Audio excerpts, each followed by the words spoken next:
CA Nilesh Shivji Vikamsi is Vice President of the Institute of Chartered Accountants of India for the term 2016 and 17.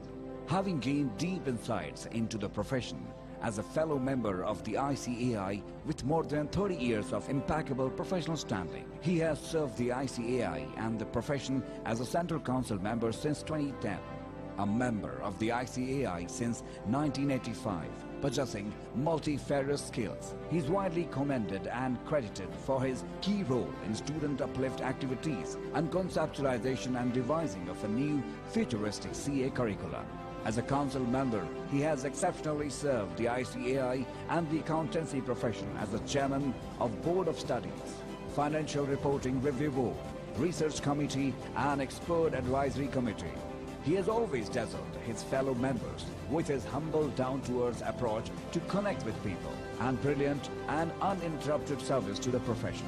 A proponent of putting Indian accountancy profession on global map, he has also passionately represented the profession on the international front as a member of global meetings and conferences. A man with a global outlook and vision, CA Nilesh Vikamsi is noted for his work as a chairman of Education and CPD Committee of South Asian Federation of Accountants and as a representative of ICAI on the Committee for the Improvement in Transparency, Accountability and Governance, ITAC of SAFA. Currently, he is the technical advisor of ICAI nominee to the S&P Committee of IFAC. As the Vice President of the ICAI, he is now the Vice Chairman of all the standing committees of the ICAI, the member ex officio in all non-standing committees of the ICAI, and Joint Editor of the Chartered Accountant Journal. He has also been a member, convener of more than 15 study groups formed by the ICAI, including the group of suggesting uniform accounting policies to RBI for asset reconstruction companies, group of suggestion on Companies Act 2013 and electoral reforms group, and group for review and examination process. As an avid academic, CA Nilesh Vikamsi has addressed and contributed to numerous national and international seminars and conferences on the issues of professional interest. Ladies and gentlemen, please welcome Sri CA Nilesh Shivji Vikamsi.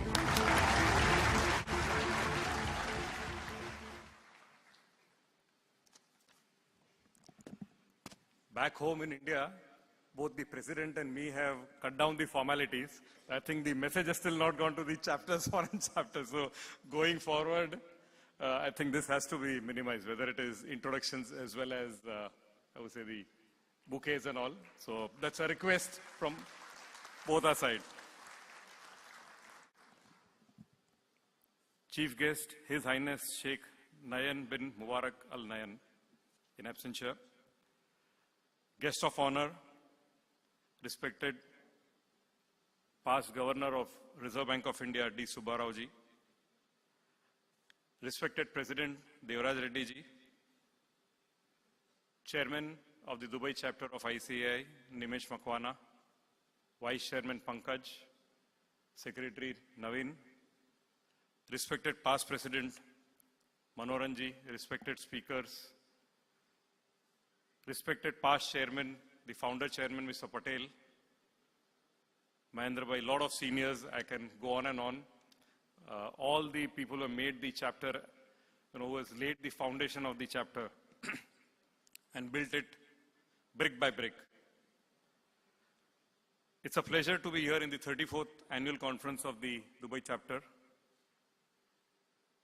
Normally when the president is there, the vice president is not supposed to speak. But having come all the way here, I will take a few minutes. The president will speak more on the institute and what the initiatives we are doing, and I will speak on the theme. As I think the theme couldn't have been better worded. The timing is perfect. Building financial resilience, right time, right now. Absolute perfect timing and absolute perfect theme. The world is going through financial turmoil. As Manoharan Saab pointed out, and I'll slightly, give the grapevine or I think possibly I entered when you were showing the world growth scene, and you were showing Europe growing at, I think, possibly 1.8% GDP. The feedback I'm getting from the undercurrents is Europe is getting into a recession, entering a recession. Japan, for last decades and decades, is not able to overcome the stagnation. No, it's at the stagnation point. China, of course, is slowing down, as was part of the presentation. US is reviving bit by bit. We've seen the oil prices, as he pointed out, from $115 to 30 and now back to 50. Amongst all this, I would say, turmoil, India, which also has gone through a tough phase last few years, is a bright spot, as was pointed out by Manoharan ji.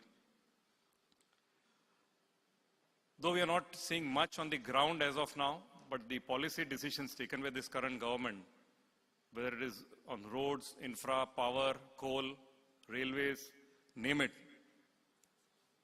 it's now starting to bear fruit. And it will get into a momentum now, as pointed out. Apart from this, was very ably covered by Manoharan ji, so I will not go into detail. But one of the key things, as if this financial turbulence was not enough, one other major thing which is impacting us today, which is, I don't know whether it is being noticed or unnoticed, is the technological change and the disruptive models which are creating a huge impact on companies and economies. We have today Uber, the largest taxi service in the world, not owning a single taxi. We have the payment gateways coming up, whether it is Apple Pay, whether it is Paytm in India, where the whole way the banking is happening is going to undergo a change. Whether we'll require so many banks, whether we'll require so many branches, the model is changing. We have e-commerce sites like Amazon, back home in India, Flipkart, Alibaba in China. They're changing the way the trade is being done, whether it is wholesale trade, retail trade, and I can go on and on. Sum and substance is, the way business is being done is being disrupted. In the sense, the whole models are being disrupted, the way traditional business is being done. The question is whether we as accountants will be impacted by this. I think still it has not hit us much, but I just want to draw your attention to something which has happened and which has gone possibly unnoticed. Seniors like me who have been there for more than 30 years in practice, or maybe 20 years, will relate to a fact that we were doing bookkeeping manually, and that completely was taken away by technology. And recently, about a year back, The Economist has said one of the most threatened businesses or profession in the world is accounting. What do we mean by that? Already one part is gone. The bookkeeping has gone away, but to technology. My guess is what Economist is trying to say is, whatever else we are doing right now, what are we doing? Compliance with accounting standards, whether it is IFRS or local gaps. Compliance with auditing standards as practicing accountants. Or compliance with direct tax, whether it is compliance with indirect tax. All these, what we are doing currently manually, where our intelligence is being used, will gradually be taken over by technology. So we'll have to sort of refocus on what we do and how we do. So there's a major challenge. The technology challenge, in my view, to us as accountants, is the key challenge as of now where we need to focus on. Apart from that, the ever-changing regulations. We have the international standards keeping on changing. We've got IFRS 9, which is like a huge, I don't know how many of you have read it or faced it, or the new IFRS 15, the revenue recognition, where in India, after pronouncing its implementation, just to avoid industry not going through two types of change, first adopting IFRS 18 and then 15, we had to have a pushback because industry objected, because having a lot of issues. They don't mind changing the system twice, because we are adopting IFRS from 1st April 16. This is the first quarter when we'll have the IFRS results for large companies more than 5 billion rupees net worth. We have challenges of perception as accountants. What do you mean by audit? We as accountants believe audit would be true and fair as we normally understand. But the way the society, way the regulators, way the governments are expecting is audit means there should be no mistake, error, or fraud in the statement. The expectation levels have gone up. So it's possible that the audit which we are doing now of the true and fair may undergo change in next, I don't know, decade, or maybe earlier, maybe later, where this will no longer be relevant at all. What will be relevant will be only forensic audit.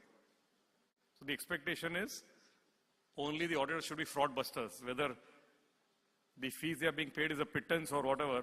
And I relate back, sir, to a banking industry, Subbarao, where a concurrent audit at 20,000 rupees a month, and the expectation is that person, even a peon in the public sector bank gets more than that.